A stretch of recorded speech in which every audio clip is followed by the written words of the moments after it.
네, 저는 강남에 있는 레디 성형외과 대표원장 박성철입니다.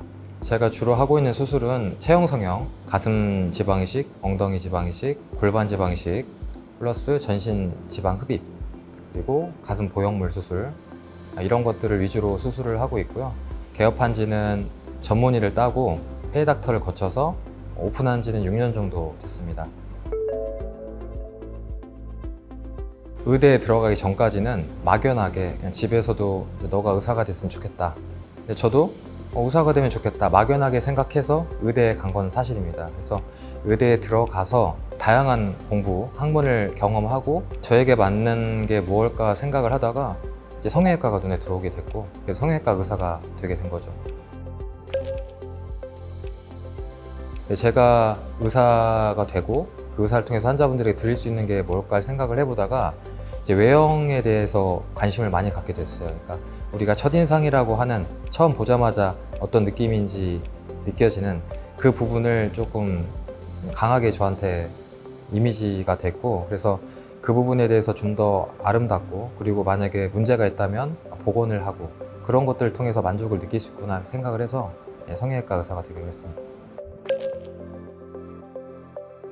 저는 성격이 조금 확실한 걸 좋아합니다. 그래서 어정쩡하게, 예를 들면 일반의가 돼서 그냥 전체적인 학문에 대한 배움 없이 시술이나 치료를 하는 것보다는 좀 더 전문적이고 그 분야에 대해서는 누구보다도 잘할 수 있는 그런 이제 확신을 가지고 치료를 하고 싶기 때문에 이제 어렵지만 성형외과 전문의 과정까지 따게 됐고요. 그 과정이 인턴 레지던트에서 5년 이상이 걸리거든요.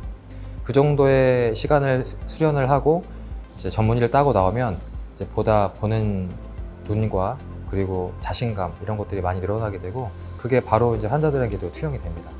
그래서 어떤 수술을 하든지 좀 더 의사로서 자신감이 있는 그리고 실력 있는 모습으로 환자들을 치료할 수 있기 때문에 제가 하게 된 겁니다.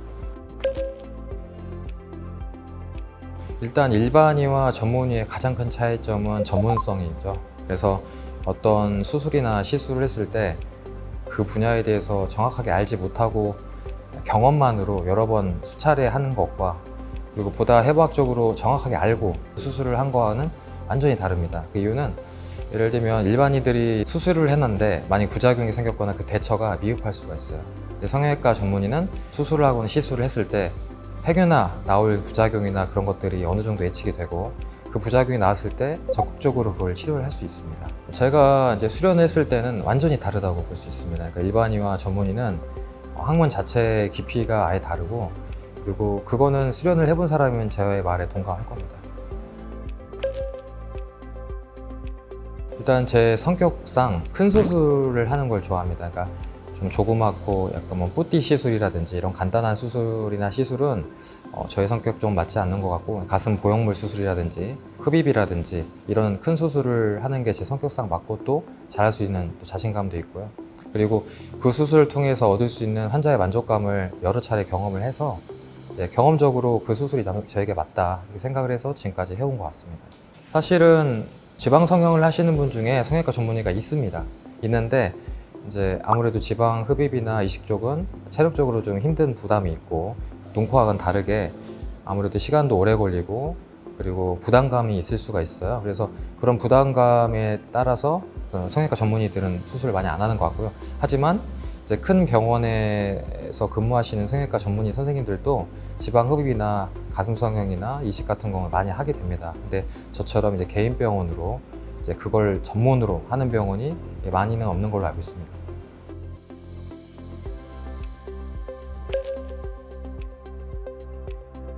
접근성이 좋다는 거는 많은 의사들이 흡입에 대해서 많이 할 수 있다, 하고 있다는 걸 말하는 거고, 그렇게 되면은 아무래도 가격을 낮추면서 경쟁성을 얻으려고 하겠죠.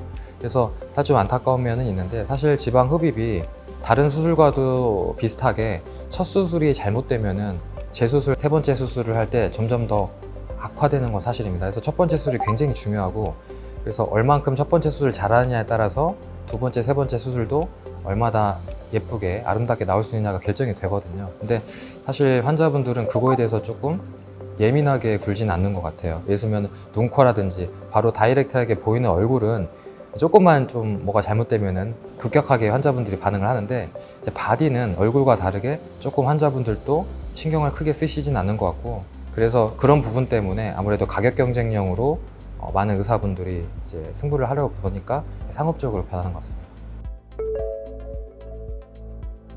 저에게 환자에 대한 수술의 의미는 일단 환자분들이 병원에 찾게 된 계기가 있을 거잖아요. 그 동기가 본인에게 피치 못할 큰 단점이라든지 아니면 교정을 하고 싶은 부분이라든지 그런 부분이 있을 텐데, 그런 부분을 제가 건드려서 교정을 해주면서 그 환자분에게 스스로 자신감을 찾게 해주고, 그리고 그 단점을 커버할 수 있는 일을 해드리면은 그 환자분들의 인생에 있어서도 큰 보람을 느낄 거라 생각을 합니다. 그래서 저에게 오는 환자분들의 대부분이 상담을 할 때 이 환자분이 뭘 원하시는지, 그리고 어떤 부분에 대한 단점을 커버하면은 좋아할 건지를 정확하게 요점을 체크하는 게 가장 중요하고요. 그거에 맞춰서 수술을 하다 보면은 환자분도 저도 둘 다 만족감 얻을 수 있는 결과를 알 수 있다고 생각합니다.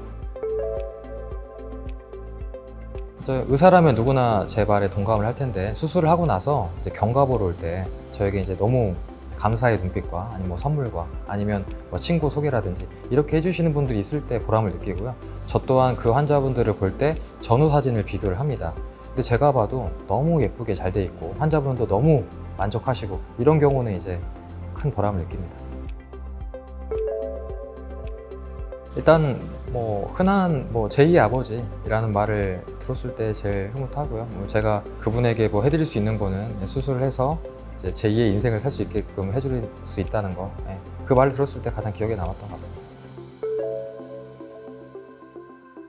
뚱뚱하신 분들이 스트레스를 많이 받고 병원에 찾아오시잖아요. 근데 그분 같은 경우는 잦은 요요 때문에 체중이 10kg에서 20kg가 왔다 갔다 하는 경우인데, 이번에도 체중 감량에 실패하셔가지고 체중이 엄청 쪄서 오셨어요. 그런 분인데 제가 이제 흡입을 해드리고, 이제 흡입을 했더니 몸무게는 많이 줄진 않았지만 외형상 몸매가 너무 예쁘셨어요. 그거를 자신감을 가지시고 체중 감량을 하셨습니다.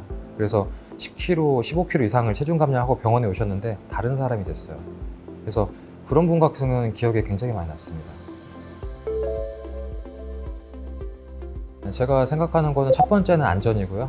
그래서 환자분들이 수술해서 안전하지 못하다 보면은 수술을 안 한 것이 차라리 낫잖아요. 그래서 가장 제가 최우선으로 생각을 하고 있는 거는 무엇보다 안전입니다. 그래서 안전성 있는 수술을 토대로, 두 번째로 제가 추구하는 것은 환자분들의 어떤 걸 원하는지 그 요구사항을 정확히 맥을 짚어야 됩니다. 그래서 예를 들면 복부흡입을 하면은 허리 라인을 예쁘게 하고 싶다, 그거에 포인트를 맞춰야 되고, 그런 부분들이 몇 가지가 있어요. 그래서 그 포인트를 정확하게 제가 파악을 해서 수술에 적극적으로 이용을 해드리고 있고요. 그리고 세 번째는 수술 전후에 제가 초음파 인바디를 해서 상담을 해드리고 있습니다. 그거를 이제 경과 체크할 때도 여전히 이용을 하고 있고, 그래서 수술 비포 애프터 사진 후기와 함께 인바디와 초음파 측정을 해서 보통 수술하고 3개월 뒤에 제가 재측정을 해서 환자분들에게 보여드리고, 수술이 어느 정도 됐다, 이게 만족스럽게 됐다, 이건 수술이 잘 됐다 못됐다를 설명을 해드리고 있습니다.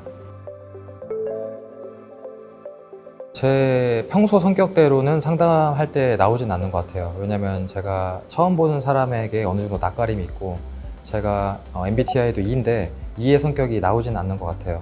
그리고 또 하나는 환자분들을 대할 때 제가 장난스럽게 아니면 유머러스하게 대할 수도 있겠지만, 그거 자체가 상담을 하러 오신 환자분들에 대해 신뢰라고 생각을 하는 것도 있습니다. 그래서 처음 대하는 환자분들은 저보고 이제 시크하다 아니면 조금 날카롭다고 말씀하시는 경우도 있는데, 실제로는 그렇지는 않고, 저를 이제 조금 더 많이 보고 수술도 많이 해서 저를 이제 안면을 트신 분들은 아실 수도 있습니다. 그래서 처음 보는 부분들의 오해이고 실제 성격은 그렇지는 않습니다. 부모님이나 동생, 가족을 상대로 수술을 한 적은 없습니다. 근데 그 이유는 이제 부모님이 저를 보시기에는 아들이에요. 의사 이전의 아들이기 때문에 사실 민망해 하시고, 제가 뭘 해드린다고 해도 조금 안 하시는 경우도 있고요. 동생도 사실은 의사거든요. 그래서 사실 가족 간의 수술은 한 적은 없고, 제 친구나 아니면 제가 아는 지인분들 수술은 굉장히 많이 했습니다. 처음에는 지인분들 수술 제가 꺼려했어요. 이유는 굳이 지인분들에게 이렇게 수술하는 게 좀 낯설고 좀 싫었는데, 나중에는 왜 하게 됐냐면 지인분들이 저한테 수술을 안 받으니까 다른 병원에서 해가지고 오는 경우가 많았어요. 근데 부작용을 앓고 있는 경우가 많았습니다. 근데 그걸 보니까 이제 제가 그냥 해드리는 게 낫겠다 싶어가지고 그 이후부터는 그냥 편하게 좀 해드리고 있습니다.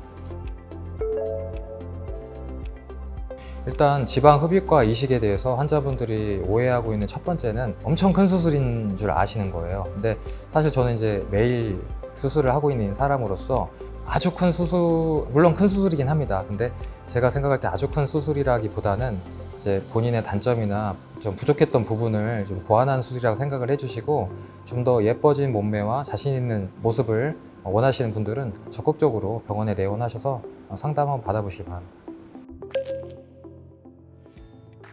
성형외과 그리고 제가 생각하는 의사로서 수술은 한 분 한 분의 다양함이 있잖아요. 그거에 대해 포인트를 주고 있습니다. 그래서 예를 들면 뭐 대량적으로 여러 의사들을 통해서 수술을 하는 그런 대량 방식의 수술보다는 한 사람 한 사람에게 제가 집중을 하고 그분에게서 이제 원하시는 요구라든지 목적에 맞게끔 제가 예쁘게 만들어 드리는 걸 목표로 하고 있습니다.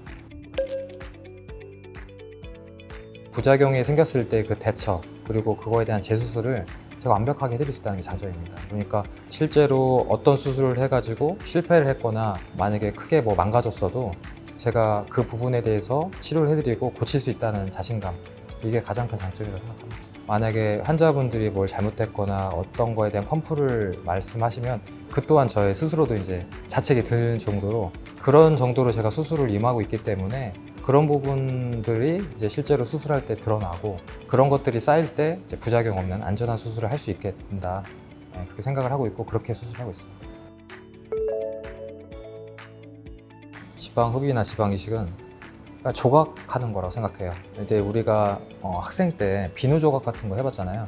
그렇게 똑같다고 생각하시면 돼요. 그래서 그 비누 조각을 하는데 어느 정도의 그 완성품을 만들기 위해서 조금씩 깎잖아요.